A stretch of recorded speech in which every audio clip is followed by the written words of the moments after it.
खबर जो श्रमिक, किसान और जनसामान्यों की आधार बनती है। अर्थकारण और राजकारण के पर्दे के पीछे का राज उजागर करने वाली खबर केवल जी महाराष्ट्र पर। जी महाराष्ट्र, जनता की एक बुलंद आवाज। जी महाराष्ट्र न्यूज़ पर आज वार्ड क्रमांक 43 के नगर सेवक विनोद मिश्रा जी पहुंचे हैं एक उपोषण एक दिवसीय पर। वहीं पर देखा जाए तो गोपाल शेट्टी जी ने भी मेहनत की थी और वहीं सुनील प्रभु ने भी आज तक नहीं हो पाया। अब क्या विनोद मिश्रा जी कर पाएंगे इन जनता के लिए, जानते विनोद मिश्रा जी से। सर, ये जो उपोषण है किस तरीके से और निपुण कर पाएंगे अभी? तो मुझे पूरा विश्वास है कि लोगों को न्याय दिलाएंगे। इससे पहले भी मैं जब चुन के आया 2017 में, शपथ 4 मार्च को मैंने लिया 2017 में। 3 मार्च को माननीय मुख्यमंत्री महोदय से बात करके जो यहाँ के लोगों के भाड़े के प्रलंबित इशू थे, कुछ लोगों के पात्र करने गए थे, उसमें बहुत हद तक हम लोग को कामयाबी मिली।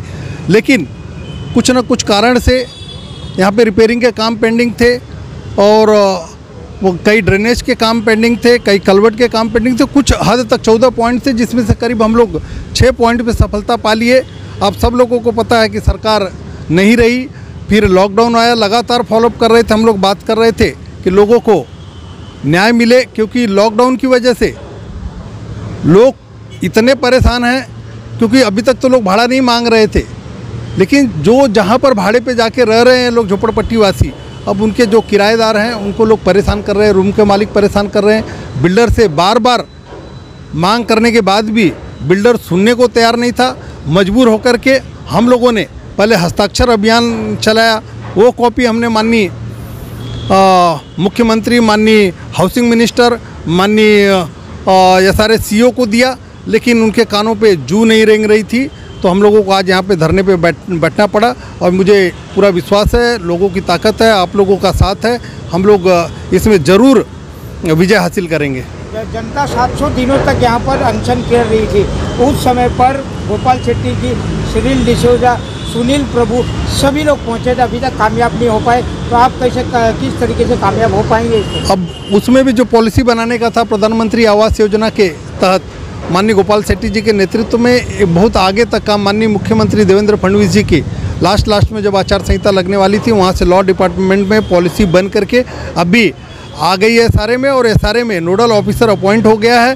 तो कैसा था कि एक महल्ले वालों का विषय था और एक जो नीचे वालों का था। तो महल्ले वालों के लिए पॉलिसी बन रही है। और एक तो यहाँ पर सब महल्ले वाले नहीं थे, क्योंकि यहाँ की टोपोग्राफी आप देखेंगे तो पहले पहाड़ी थी, एक नीचे घर था, दूसरा ऊपर घर था। तो ऊपर वाला पहाड़ी के जो था पहला माला नहीं है, लेकिन उसको गलत तरीके से अधिकारियों ने, उनका एक काम करने का तरीका है, उन्होंने क्लासीफाई किया और सबको अपात्र किया, जिसकी वजह से कि लोग अपात्र हुए। लेकिन फिर से डॉक्यूमेंट्स इकट्ठा करके हम लोग फॉलोअप करके लोगों को न्याय दिलाएंगे। मेरी पहली प्रायोरिटी है कि जिनको भाड़ा नहीं मिला है उनको भाड़ा दिया जाए। परंतु जिस तरीके से देखा जाए तो कहीं ना कहीं इस बिल्डर का गड़बड़ियाँ नज़र तो आ ही रही है, परंतु जनता को अभी तक संतोष नहीं है। तो उनको संतोष कैसे दिलाएंगे आप? अब जनता के संतोष के लिए कैसा कि संघर्ष कर सकते हैं। आज हम लोग एक दिन का उपोषण, सांकेतिक उपोषण किए, उनको एक वार्निंग हम लोग दे रहे हैं कि आप तुरंत भाड़े दो। SRA का काम आपने रुका के रखा हुआ है, आप वहीं पे सेल बिल्डिंग का काम चालू रखे हो, एक कतई बर्दाश्त नहीं होगा। क्योंकि जो झोपड़पट्टी वाले के दम पे आप इतने बड़े बड़े टावर खरीद रहे हो, महलों में रह रहे हो, अगर आप उनका केयर नहीं करोगे तो भारतीय जनता पार्टी कतई बर्दाश्त करने वाली है। ऐसा सूत्रों के हवाले से खबर मिली है कि कमेटी के लोगों को 10-10 रूम मिला है, बाकी लोग जो 500 लोग हैं उन्हें अभी तक कुछ नहीं मिला है। नहीं, अब वो वेरीफाई करना पड़ेगा। अगर कमेटी के लोगों के अगर कोई है, उनके परिवार के 5 लोग होंगे, उन्होंने 5 रूम खरीदा होगा तो उनको 5 रूम मिला। मैं उसमें विषय में नहीं जाना चाहता। मेरा है कि जिनको घर नहीं मिला उनको घर मिलना चाहिए।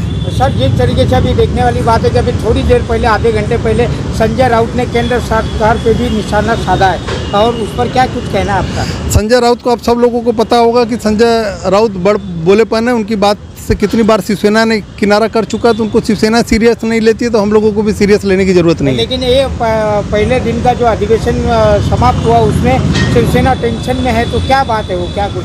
शिवसेना टेंशन में रहेगी ना। अब पूरी मुंबई ने क्या, पूरी दुनिया ने देखा है कि एकमात्र सरकार जिसने गिनीज बुक में रिकॉर्ड बनाया होगा, मुख्यमंत्री एक भी दिन मंत्रालय की सीढ़ी नहीं चलाया। और ये सरकार हफ्ते में एक बार आते हैं, फेसबुक पे लाइव होते हैं, तो ये सिर्फ फेसबुक पे लाइव सरकार है और ये सरकार अकार्यक्षम है और पूरी तरह से फ्लॉप है। तो उनको घबराना ही, उन्होंने कुछ काम नहीं किया है, ना ही उन्होंने युवाओं के लिए किया, ना ही गरीबों के लिए किया, ना ही बेरोजगारों के लिए किया। लॉकडाउन में लोगों के बुरे हाल हुए हैं। धन्यवाद सर। Thank you.